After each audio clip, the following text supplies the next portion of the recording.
हम देखते हैं कि व्याकरण प्रश्न निर्माण मतलब डिटेल में देखते हैं कि क्वेश्चंस कैसे बनते हैं हिंदी में संस्कृत में। तो कति का मतलब होता है कितने, संख्यावाचक। जब किसी हमको ऐसा सवाल पूछना है कि कितने बच्चे थे या फिर कितने फल थे तो संस्कृत में उसको कति लिखते हैं। फिर दूसरा है कि कह का किम मतलब क्या, कौन, किसी व्यक्ति के लिए कि कौन था, वे कौन लोग थे। तो लिंगवाचक पुल्लिंग, स्त्रीलिंग या फिर नपुंसकलिंग, इन तीनों के लिए ये पुल्लिंग के लिए, यह स्त्रीलिंग और नपुंसकलिंग के लिए यूज किया जाता है क्वेश्चन बनाते समय। फिर कदा मतलब कब, ये सब कब हुआ कि या फिर तुम कब आए, ऐसे सवाल पूछते हो कदा यूज करते हैं संस्कृत में। कालवाचक, फिर वो कौन सा भी काल हो सकता है।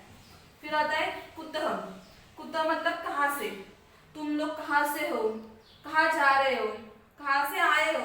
स्थानवाचक, प्लेस की जगह मतलब प्लेस की वजह से तुमको क्वेश्चन बनाना होगा तो पहला प्रेफरेंस इसको देना है।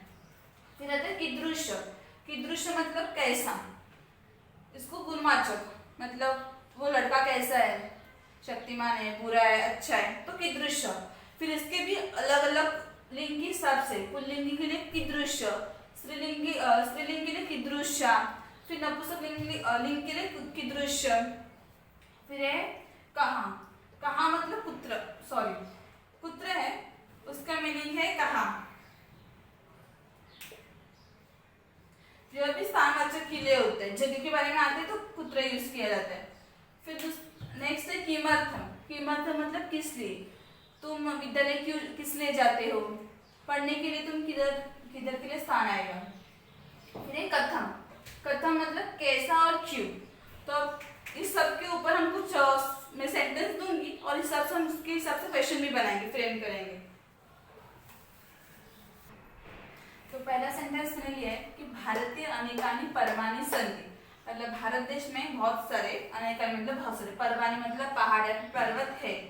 तो अभी हमको पर्वाणि को हटाकर वहाँ क्वेश्चन मतलब क्वेश्चन तैयार करना है। तो इसका मतलब क्या, भारत में बहुत सारे पर्वत है। अगर क्वेश्चन बनाना हो तो हम हिंदी में कैसे बनाएंगे कि भारत में बहुत सारे क्या है, ऐसा हिंदी में बनेगा। तो क्या के हिसाब से फिर अभी जो देखो पर्व, ये अकारांत है और वो पर्व कैसा है, वो तो नपुंसकलिंग है क्योंकि हम वे पर्व बोलते हैं तो नपुंसकलिंग आता है। तो फिर पर्व अकारांत नपुंसकलिंग है तो वो किसके हिसाब से चलेगा, वन के हिसाब से चलेगा। जैसे वनम वने वनानि प्रथमा, वनम वने वनानि द्वितीया, तो वैसे पर्व पर्वे पर्वाणि प्रथमा, पर्वम पर्वे पर्वाणि द्वितीया। तो पर्व प्रथमा या फिर द्वितीया का बहुवचन है और वो नपुंसक है। तो हम कौन सा यूज करेंगे, कह, कहनी, का नहीं किम, क्योंकि कह किसके लिए यूज करते हैं, पुल्लिंग के लिए, का स्त्रीलिंग के लिए और किम नपुंसक लिंग के लिए। और पर्वत नपुंसक है तो हम किम यूज करेंगे। तो किम का टेबल कैसे बोलते हैं कि किम के कानि प्रथमा, किम के कानि द्वितीया। तो प्रथमा और द्वितीया का बहुवचन क्या है, कानि। तो इसलिए इधर क्या आएगा, भारते अनेकानि कानि सन्ति, मतलब भारत देश में बहुत सारे क्या है। एक बार फिर से बता देती हूँ कि पर्वाणि, इसका मूल शब्द है पर्व जो कि नपुंसकलिंग है और अकारांत है। और जो अकारांत है वो वनम के हिसाब से चलता है, नपुंसकलिंग। तो वनम का टेबल आपको आना चाहिए कि वनम वने वनानि प्रथमा, वनम वने वनानि द्वितीया, वनानि उसे पर्वाणि, पर्वम पर्वे पर्वाणि प्रथमा, पर्वम पर्वे पर्वाणि द्वितीया, मतलब प्रथमा और द्वितीया का बहुवचन था और नपुंसकलिंग था, इसलिए हमने इसको ये वाला टेबल यूज किया। तो वो टेबल कैसे है कि किम के कानि प्रथमा, किम के कानि द्वितीया, जैसे कि ये प्रथमा द्वितीय का बहुवचन है तो वैसे इस टेबल से प्रथमा द्वितीय का बहुवचन लेने का और उसकी जगह पुट कर देने का। इसलिए इधर हमने कानि लिखा कि भारतीय अनेकानि कानि सन्ति, कि भारत देश में बहुत सारे क्या है। फिर आगे देखते हैं, रामस्य पितुः दशरथ आसीत्, मतलब क्या, रामस के पिता, पितु मतलब पिता, दशरथ है। अभी राम को हमको हटाना है और उसके लिए क्वेश्चन मार्क्स बनाना है। तो हमको क्या पूछना है कि दशरथ किसके पिता है। वैसे हमको संस्कृत में सेंटेंस फ्रेम करने, क्वेश्चन फ्रेम करने कि दशरथ किसके पिता है। अभी राम अकारांत है और अकारांत देव के हिसाब से चलता है, तो देव का टेबल भी आना चाहिए कि देवो देवो देवः प्रथमा, देवम देवो देवान् द्वितीया, देवेन देवाभ्यां देवी तृतीया, देवाय देवाभ्यां देवेभ्यः चतुर्थी, देवात् देवाभ्यां देवेभ्यः पंचमी, देवस्य षष्ठी एक वचन, रामस्य षष्ठी एक वचन, तो षष्ठी का एक वचन है और एक पुल्लिंग है, तो हमको ये टेबल अप्लाई करना पड़ेगा। कह कौ के प्रथमा, फिर कहा कौ के द्वितीया, केन काभ्यां कैः तृतीया, कस्मै काभ्यां केभ्यः चतुर्थी, कस्मात् काभ्यां केभ्यः पंचमी, कस्य षष्ठी एक वचन में उधर कस्य आता है पुल्लिंग टेबल में, इसलिए इधर हम लिखेंगे कस्य पितुः दशरथ आसीत्, मतलब क्या, किसके पिता दशरथ है। यह षष्ठी का एक वचन था, देवस्य वैसे रामस्य, इसलिए हमने इसका भी षष्ठी का एक वचन ही ले लिया। अभी आपको दूसरा क्वेश्चन भी इससे फ्रेम कर सकते हैं। अभी राम में से निकाल दो, दशरथ को अंडरलाइन करते हैं, मतलब क्या, राम के पिता कौन है। अभी दशरथ भी अकारांत है और पुल्लिंग है, तो वो भी देव के हिसाब से चलेगा।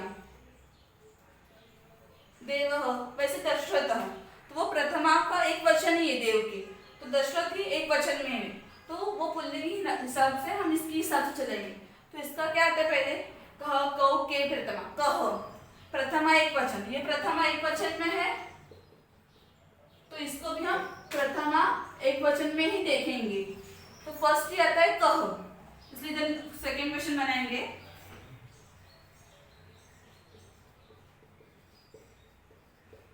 रामस्य पितुः कः आसीत्, मतलब राम के पिता कौन है। फिर और आगे देखते हैं कुछ सब। तो भी थर्ड है जनकः बालिकाए फलानि यच्छति, मतलब जनक ने बालिका मतलब बच्चों के लिए, या फिर बालिका मतलब स्त्री रूप होते हैं, तो लड़कियों के लिए फल लेके आए, फलानि यच्छति मतलब लेके आना। तो बालिका है वो बाली, मूल शब्द है बालिका, आकारांत है, तो वो माला के हिसाब से चलेगी।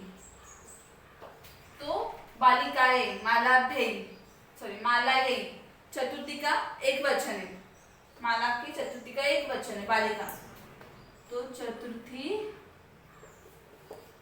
एक वचन, और स्त्री रूप है तो इसको का के हिसाब से चलाएंगे, जैसे कि का ते का, सॉरी का के काहा प्रथमा, काम के काहा द्वितीया, कया काभ्यां काभ्ये तृतीया, कस्य बालिका एक कस्य, इसका चतुर्थी का एक वचन, तो इसका भी चतुर्थी का एक वचन ही लेंगे। तो लिखेंगे जनकः कस्यै फलानि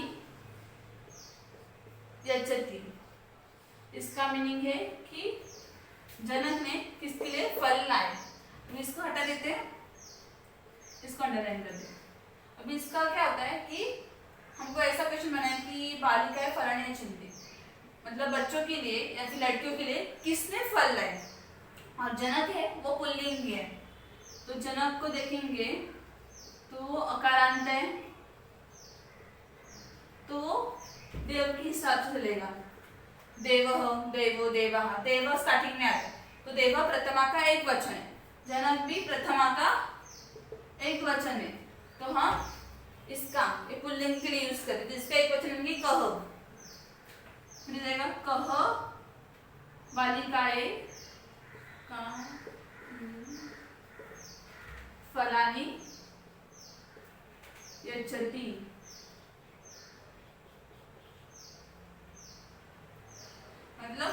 मतलब लड़कियों के लिए फल किसने लाए। मतलब मैंने क्वेश्चन बनाया कि जनक ने किसके लिए फल लाए, तो हम ऐसे दोनों तरफ से बना सकते हैं, पर जिस जिसको अंडरलाइन किया होता है उसको हटाकर क्वेश्चन बनाना होता है। मैंने सिर्फ बताया कि दोनों क्वेश्चन बनते हैं कि इसमें। तो नेक्स्ट है बालक अश्वत् अपतत, मतलब बच्चा घोड़े से गिर गया। अभी अश्व अकारांत है, देव के हिसाब से चलेगा। तो हमको क्वेश्चन क्या बनाना है कि बाल जो बच्चा है वो कहाँ से गिरा या फिर बच्चा किससे गिरा, दो बन सकते, कहाँ से गिरा और किससे गिरा। तो पहला हम किससे गिरा का बनाते कि बच्चा किससे गिरा। तो अश्व है वो अकारांत है, देव के हिसाब से लेगा। देव का टेबल बोलो, देवः देवो देवः प्रथम, देवं देवो देवान् द्वितीय, देवेन देवागम देवैः तृतीया, देवाय देवागम देवेभ्यः पंचमी, देवात् पंचमी का एक वचन, देवात् अश्वात्, अश्व पंचमी का एक वचन है। तो हम भी इसमें से पंचमी का एक वचन ले लेंगे, जैसे कह कौ के प्रथमा, कम कौ कान द्वितीया, केना काव्यम कैः तृतीया, कस्य काव्यम कस्य काव्यम केभ्यः चतुर्थी, कस्मात्। उसका पंचमी का एक वचन है कस्मात्। तो हम अश्वात् की जगह लिखेंगे कस्मात्, बालकः कस्मात् अपतत, मतलब बच्चा किससे गिरा। अभी बच्चा कहाँ से गिरा, कहाँ के हमने यूज करते थे कुतः, कुतः का मीनिंग होता है कहाँ। तो अश्वत् की जगह क्या अगर हम लिख देंगे कहाँ, तो मीनिंग होता है कि बालक कुतः अपतत। इसका मीनिंग है कि बालक कहाँ से गिरा, और इसका मीनिंग है कि बालक किससे गिरा। तो दोनों के हिसाब से आप क्वेश्चन बना सकते हो। पर जब अगर स्थान जब बहुत इंपॉर्टेंट होता है, फिर पहले स्थान आना चाहिए, तो पहले स्थान को प्रेफरेंस दो कि बालक कुतः अपतत, मतलब बालक कहाँ से गिरा। ये ज्यादा अच्छा लगता है क्वेश्चन बनाते समय। तो अभी देखते हैं कि वानरः वृक्षे कूदन्ति, मतलब जो वानर है, बंदर है, वो पेड़ के ऊपर कूद रहे, जंप कर रहे। तो हमको क्वेश्चन क्या बनता है कि वानर कहाँ जंप कर रहे।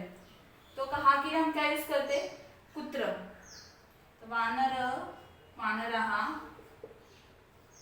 कुत्र कूदन्ति।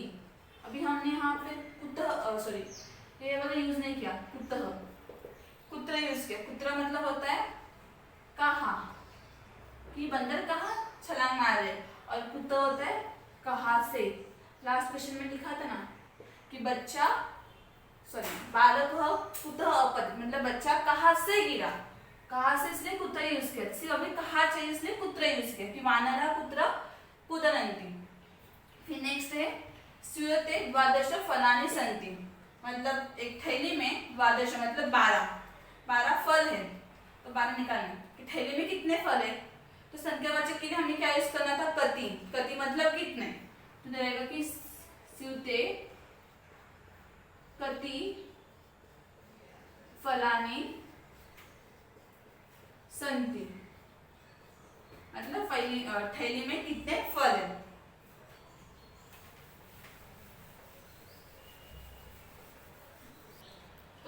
नेक्स्ट है कि लता पठनाय विद्यालयं गच्छति, कि लता है वो पठनाय मतलब पढ़ने के लिए, विद्यालय मतलब स्कूल या फिर शाला, स्कूल में जाते हैं, गच्छति मतलब जाना। तो हम क्वेश्चन क्या बनाने की लता पढ़ने के लिए कहाँ जाती है। तो कहाँ के लिए हम क्या यूज करते हैं, कुत्र, कि लता पठनाय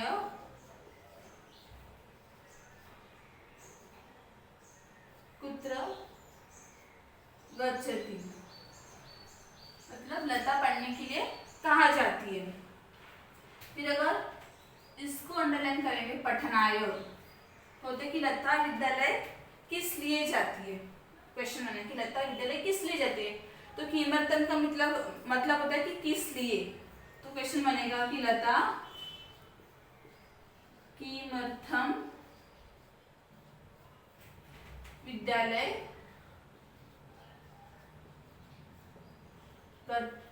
विद्यालयं गच्छति। इसका मीनिंग कि लता किस लिए विद्यालय जाती है और लता पढ़ने के लिए कहाँ जाती है। तो दोनों हिसाब से बना सकते हैं। कहाँ के लिए कुत्र, किस लिए के लिए किमर्थम। जो पहले डायग्राम दी थी तो उसको अगर याद रखोगे तो क्वेश्चन बनाना बहुत इजी हो जाता है। मोदी भाषणाय गुजरात प्रदेशन अगच्छत, मतलब मोदी भाषण देने के लिए गुजरात प्रदेश में गए। तो हमको भाषण को कट करना है कि मोदी किस लिए गुजरात प्रदेश में गए। तो अभी किस लिए को संस्कृत में यूज करते हैं किमर्थम। मोदी किमर्थम गुजरात प्रदेश में अगच्छत, मतलब मोदी किस लिए गुजरात प्रदेश में गए। तो किस लिए की जगह किमर्थम।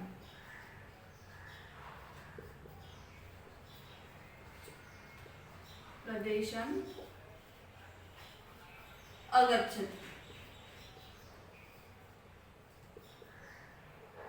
यदि भी इसको अंडरलाइन होती तो हमको क्या बनाना होता कि मोदी भाषण देने के लिए कहाँ गए, और कहाँ के लिए यूज क्या करते हैं कुत्र, कि मोदी भाषणाय कुत्र अगच्छत। मोदी भाषणाय कुत्र अगच्छत। लास्ट वाला भी ऐसा ही था, ये वाला भी वैसा है कि मोदी किस लिए गुजरात प्रदेश में गए और मोदी भाषण देने के लिए कहाँ गए। तो देवदत्त शक्तिमान, देवदत्त शक्तिमान आसित, मतलब जो देवदत्त था वो शक्तिमान था, तो शक्तिमान को हटाना है कि देवदत्त कैसा था, एक गुणवाचक है। तो गुणवाचक में हम क्या यूज करते थे कि दृश्य, मतलब गुणवाचक आएगा कि बच्चा कैसा है, बच्चा अच्छा है, तो कोई भी गुण आए किसी का तो हम कीदृश्य यूज करेंगे। पुल्लिंग के लिए कीदृश्य, स्त्रीलिंग के लिए कीदृश्य, और नपुंसकलिंग आया तो कीदृश्य, लिंग के हिसाब से इनमें से यूज करना होता है। तो अभी देवदत्त ये पुल्लिंगी है, तो इसलिए हम कीदृश्य यूज करेंगे कि देवदत्त